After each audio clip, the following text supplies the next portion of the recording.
Bab 1315, sampai para monster pun bilang dia keterlaluan. Kepala puncak. Pria 10 dimensi itu sempat bengong. Lalu wajahnya berubah jadi kaget sekaligus gembira, seperti orang yang hampir tenggelam tiba-tiba menemukan perahu penyelamat. Kepala puncak dari sekte mereka yang turun bersama tadi, ternyata tiba-tiba muncul di tempat ini. Sekarang, dia merasa aman. Detik berikutnya, ia menyeringai buas menatap Mu Bei, lalu berseru pada pria paruh baya berjubah api itu, kepala puncak, senior Zhao Qian dan senior Sun Li dibunuh olehnya. Mohon kepala puncak bunuh dia. Dengan kepala puncak datang, dia sudah tidak takut lagi pada Mu Bei. Kepala puncak adalah ahli ranah tingkat raja. Sudah sejak lama menjejak ranah itu. Mu Bei sehebat apapun, punya bantuan luar biasa macam apapun, mustahil bisa menjadi lawan kepala puncak. Benar-benar mustahil. Pria paruh baya berjubah api itu mendengus dingin, menatapnya sambil berkata, kalian bertiga berangkat bersama, lalu 2 orang mati di tangan satu makhluk 9 dimensi. Kalian benar-benar tega, masih punya muka. Wibawa Chang Zong betul-betul kalian buang abis. Wajah pria itu seketika memerah. Pria berjubah api itu kembali mendengus dingin. Lalu pandangannya jatuh pada Mu Bei. Menatap Mu Bei, detik berikutnya ia tiba-tiba berkata, dengan kultivasi tingkat 9 dimensi bisa membunuh kultivator 10 dimensi, kau sangat mengejutkan. Begini saja, bagaimana kalau kau bergabung dengan Chang Zong? Sekte kami pasti akan membina kau dengan sebaik-baiknya. Pria 10 dimensi itu tercengang mendengar ini. Ia buru-buru menatap pria berjubah api itu dan berkata, kepala puncak, dia membunuh 2 sesama murid sekte kita.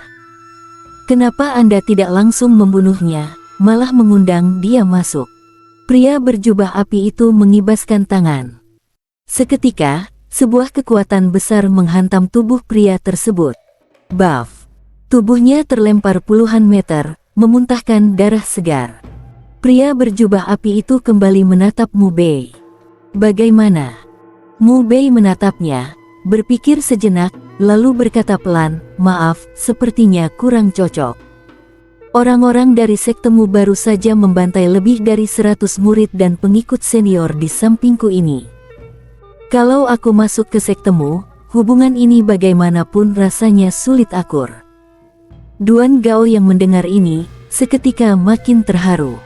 Di matanya, pemuda di depannya ini benar-benar terlalu menjunjung perasaan dan rasa terima kasih. Ia menatap Mu Bei dan berkata, anak muda, tak perlu pedulikan hal-hal kecil begitu. Sama sekali tidak apa-apa. Aku tahu kau sedang menjalani pengalaman dan latihan. Bisa bergabung ke sebuah sekte 10 dimensi, itu pasti bermanfaat bagi pengalamanmu. Mu Bei tersenyum padanya. Tak perlu khawatirkan aku.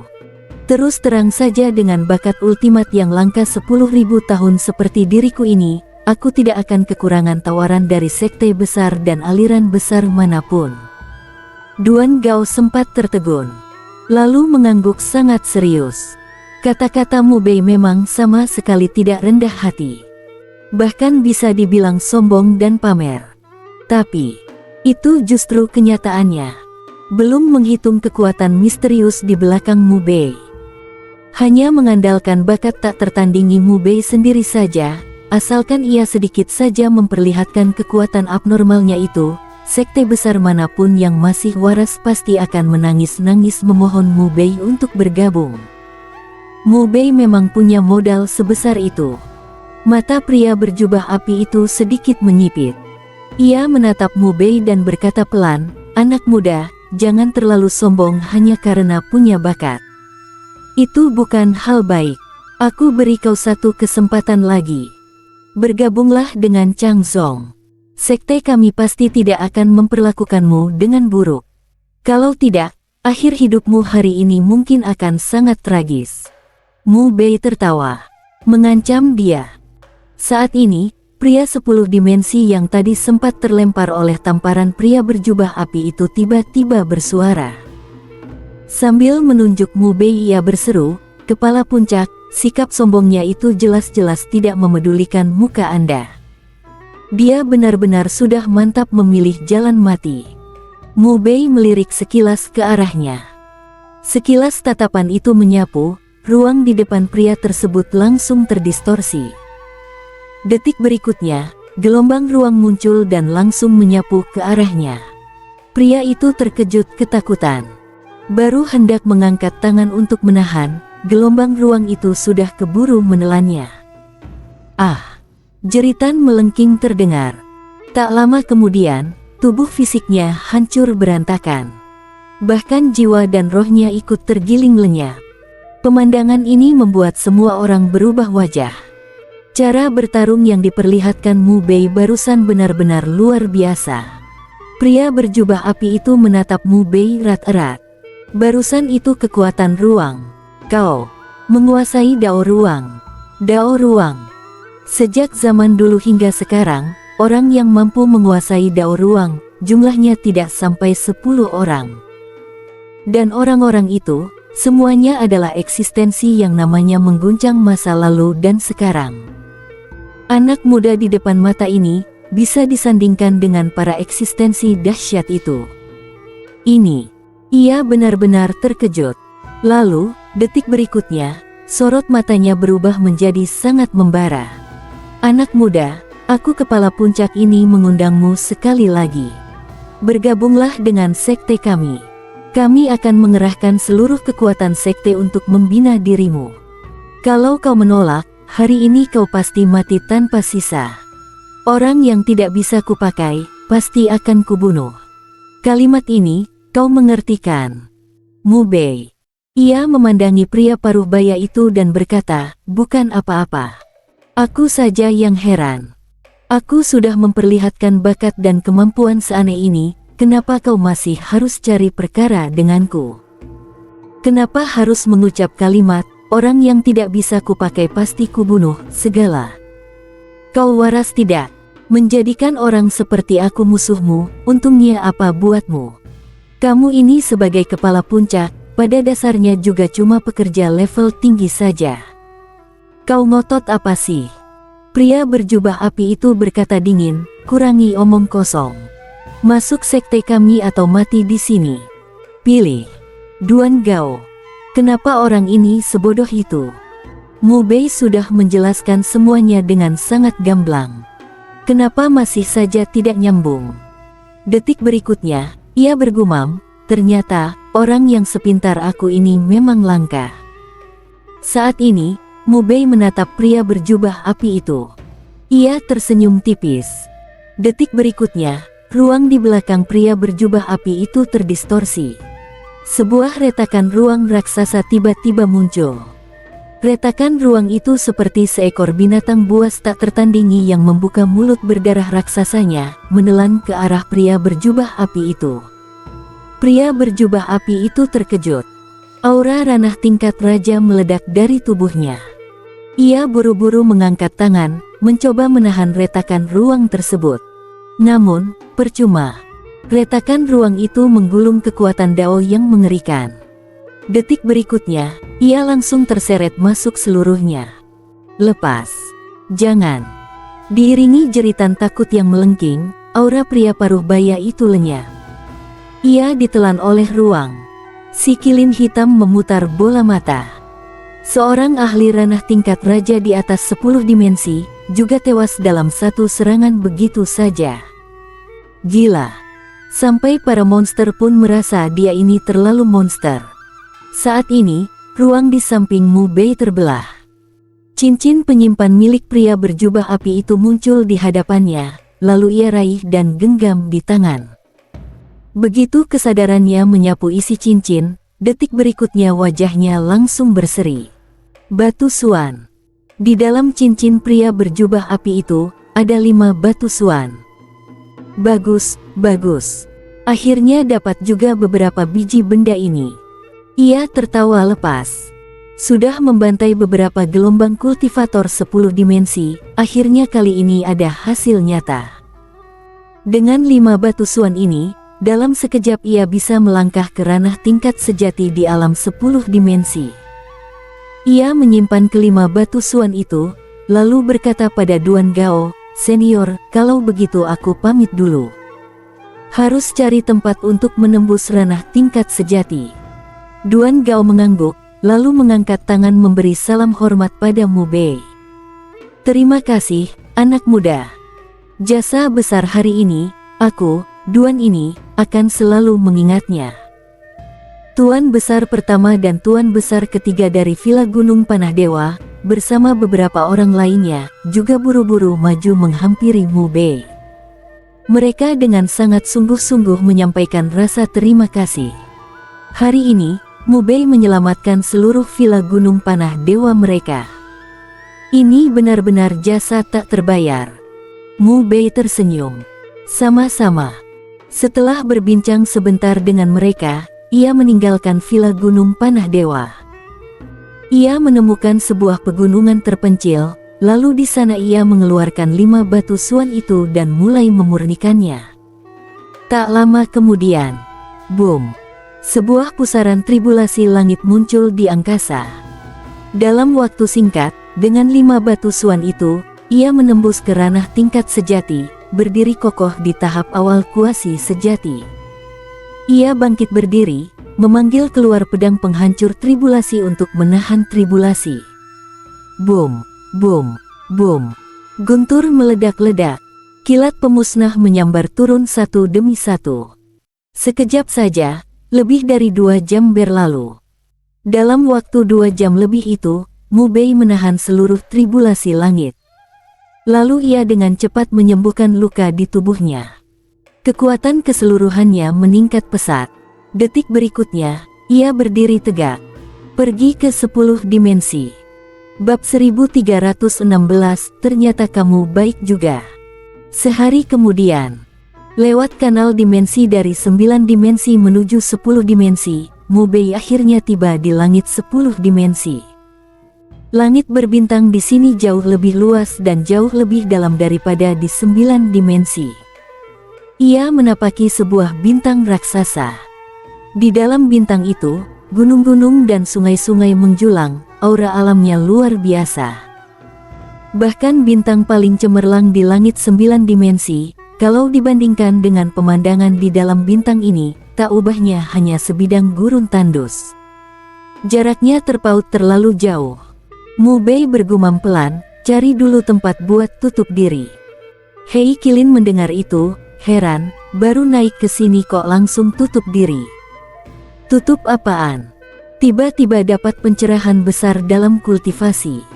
Mu Bei tertawa, "Sudah dapat waktu di istana harta itu. Cuma kupikir, tunggu sampai masuk 10 dimensi dulu baru kupraktikkan." Hei Qilin langsung ngeh. Jadi begitu. Mu Bei berbalik pergi mencari tempat untuk retret. Namun tepat saat itu, matanya tiba-tiba berkilat. Ia menoleh tajam ke arah barat laut. Di arah itu, seorang pria kekar menggenggam sebuah penjepit besi di tangan kanan. Pada penjepit itu terukir banyak rune aneh, jelas bukan benda biasa. Namun itu bukan alasan utama yang menarik perhatian Mu Bei. Yang benar-benar menyentak matanya adalah, di antara rahang penjepit itu terjepit segumpal sumber dao. Sekejap, kedua matanya memancarkan cahaya menyilaukan. Sumber dao. Pria kekar itu kira-kira berusia awal 20-an, mengenakan pakaian kulit binatang.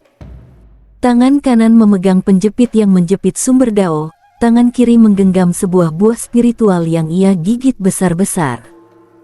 Sambil mengunyah, matanya menatap sumber dao itu dan ia bergumam cadel, "Kelihatannya bagus, tapi sama sekali tidak bisa dimakan. Bawa pulang saja buat lampu malam." Mu Bei tertegun mendengarnya. Tidak bisa dimakan. Dijadikan lampu malam. Ini keterlaluan juga. Hei Qilin berkata, mata bocah ini memancarkan semacam kejernihan yang ekstrim. Itu loh, kejernihan yang bodoh. Mu Bei berkata, tidak separah itu. Mungkin dia cuma tidak paham jalan kultivasi. Tidak tahu apa itu sumber dao. Detik berikutnya, Tubuhnya berkelebat dan ia sudah muncul di depan pria kekar itu. Melihat Mu Bei yang tiba-tiba muncul, pria kekar itu langsung kaget. Ia refleks menyembunyikan buah spiritual di tangan kiri ke belakang punggung. Kamu mau merampas jatah makananku? Mu Bei. Baiklah, ia harus mengakui. Bocah ini memang jernih karena terlalu bodoh. Ia berdeham 2 kali lalu berkata, begini, kawan baik, aku bukan mau merebut jatah makanmu. Aku cuma mau benda yang sedang dijepit penjepitmu itu. Tentu saja, tenang saja, aku tidak akan minta gratis. Aku akan pakai banyak makanan untuk ditukar denganmu. Hei Qilin, kawan baik, pakai makanan untuk tukar. Saat itu, Mu Bei sudah mengeluarkan setumpuk besar buah spiritual, Ganoderma, dan barang-barang lain. Pria kekar itu langsung terkejut. Ia menatap Mu Bei dengan tak percaya. Benar. Pakai semua ini, ditukar dengan benda yang tidak bisa dimakan ini. Mu Bei mengangguk berkali-kali. Benar, benar. Pria kekar itu berkata, tapi menurutku ini tidak seharga begitu banyak buah dan Ganoderma. Begini saja, kamu kasih aku 35 buah saja sudah cukup. Mu Bei buru-buru berkata, tidak apa-apa, tidak apa-apa. Aku merasa kita berjodoh. Jadi pakai ini saja buat tukar. Semuanya buatmu. Wajah pria kekar itu seketika dipenuhi rasa terima kasih. Ia segera menyerahkan sumber dao kepada Mu Bei, dan menerima setumpuk buah serta Ganoderma dari tangan Mu Bei. Ia memandang Mu Bei, menggaruk-garuk kepala, lalu tertawa polos. Awalnya kukira kamu perampok. Tak disangka, ternyata kamu orangnya baik juga. Mu Bei. Hei Qilin. Mu Bei merasa wajahnya memanas. Menipu orang sepolos ini, rasa bersalahnya lumayan besar juga.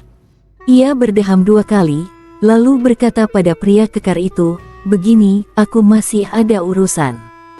Aku pergi dulu. Kalau berjodoh, kita akan bertemu lagi di dunia persilatan. Setelah berkata begitu, ia pun bersiap pergi. Saat itu, pria kekar itu menariknya. Begini, sebelumnya aku juga pernah menemukan segumpal benda tidak bisa dimakan seperti ini. Kusimpan di desa. Kamu ikut aku ambil, kuberikan untukmu. Aku tidak mau buahmu lagi. Mata Mu Bei langsung berkilat. Jadi, masih ada. Saat itu juga ia berkata pada pria kekar itu, baik, baik, baik. Nanti, aku tetap akan kasih kamu beberapa buah. Buah buat dimakan aku tidak terlalu peduli, yang paling kupedulikan itu kamu, kawan baikku ini. Pria kekar itu tertawa polos, iya, kawan baik. Segera, Mu Bei pergi bersama dia. Tak lama kemudian, mereka tiba di luar sebuah desa kecil di pegunungan. Desa itu tidak besar, hanya sebuah permukiman biasa dengan puluhan keluarga. Tiba-tiba, sebuah cerita nyaring terdengar dari dalam desa. Pria kekar itu langsung terkejut dan segera menerobos masuk ke desa kecil itu. Mu Bei mengikuti di belakangnya. Dari kejauhan terlihat, 3 pemuda berwajah mesum mengelilingi seorang gadis cantik berbaju kasar. Tangan mereka meraba ke atas dan ke bawah. Gadis berbaju kasar itu ketakutan luar biasa, terus-menerus menjerit, namun sama sekali tak bisa melepaskan diri dari mereka. Justru jeritannya membuat ketiga orang itu semakin bersemangat.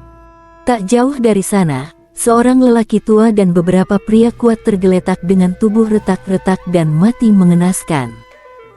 Jelas mereka terbunuh saat berusaha menghentikan 3 pemuda itu melecehkan si gadis. Warga desa lain di sekitar situ semuanya ketakutan, tak seorang pun berani maju menolong. Melihat pemandangan itu, mata pria kekar itu hampir mau pecah, dasar anjing keparat. Ia melesat ke depan dan mengayunkan penjepit besi di tangannya ke arah 3 pemuda itu.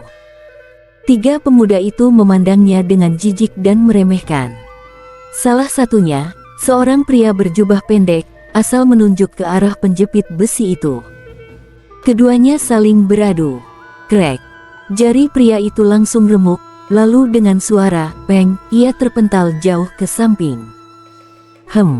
Dua orang yang bersamanya terkejut. Pria kekar ini tampaknya tidak kuat, tapi satu ayunan penjepit saja sudah membuat salah satu rekan mereka terpental. Saat itu, gadis berbaju kasar itu memanfaatkan kekacauan untuk melepaskan diri. Ia berlari cepat ke depan pria kekar itu dan memanggil dengan suara ketakutan, mata berkaca-kaca, "Kak Xione." Ia benar-benar ketakutan. Xiongzi. Warga desa di sekitar juga berlari mendekat. Pria kekar itu menenangkan si gadis dan para warga desa. Saat itu, dua orang yang berjalan bersama pria berjubah pendek itu menatap penjepit besi di tangan pria kekar. Salah satunya berkata, "Penjepit besi ini bukan benda biasa, sepertinya." Belum selesai bicara, pria kekar itu sudah menerjang ke depan mereka dan mengayunkan tinjunya dengan keras. Ketika tinju itu menghantam, ruang di sekitarnya mengeluarkan dentuman hebat. Pemandangan ini membuat pupil Mu Bei menyempit. Ia menatap dengan wajah tak percaya. Pria kekar itu hanyalah seorang kultivator di tingkat paling dasar 10 dimensi, alam semi sejati. Namun kekuatan murni dari satu pukulan ini begitu besar, sudah bisa menandingi ahli biasa di ranah tingkat raja. Hei Kilin juga terperangah, si bodoh ini. Bukan, si jernih ini kok seganas ini. Tubuh fisik pria kekar itu benar-benar membuatnya terkejut. Di generasi dan tingkat yang sama, mungkin hanya Mu Bei yang bisa menekan pria kekar ini dalam hal tubuh fisik. Terlalu mengerikan. Saat itu Mu Bei bergumam, "Jangan-jangan. Tubuh Raja Barbar. Tubuh Raja Barbar. Konstitusi legendaris salah satu dari 12 tubuh raja. Tubuh raja. Konstitusi seperti ini disebut tak tertandingi dalam hal tubuh fisik. Hanya mengandalkan tubuh saja sudah bisa menguasai dunia. Ganasnya bukan main." Saat itu, pria yang tadi bicara juga ketakutan. Ia tak sempat bereaksi dan langsung dihantam tinju pria kekar itu tepat di wajah. Baf! Kepala pria itu meledak. Mu Bei dan Hei Kilin terkejut. Pria itu jelas memiliki kultivasi alam sejati atas, namun kepalanya masih bisa dihancurkan hanya dengan satu tinju pria kekar itu. Ini benar-benar ganas. Swoosh! Saat itu, jiwa pria itu melesat keluar. Ia menatap pria kekar itu dengan kaget sekaligus murka, dasar barbar terkutuk. Ia, dengan kultivasi alam sejati atas yang terhormat, malah dihancurkan tubuhnya oleh seorang barbar tingkat semi sejati. Memalukan. Benar-benar memalukan. Weng. Jiwa itu memancarkan cahaya. Satu lingkaran cahaya jiwa langsung menekan ke arah pria kekar itu.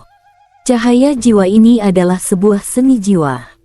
Begitu seni jiwa itu dilepaskan, pria kekar itu seketika sulit bergerak. Langsung ditekan abis.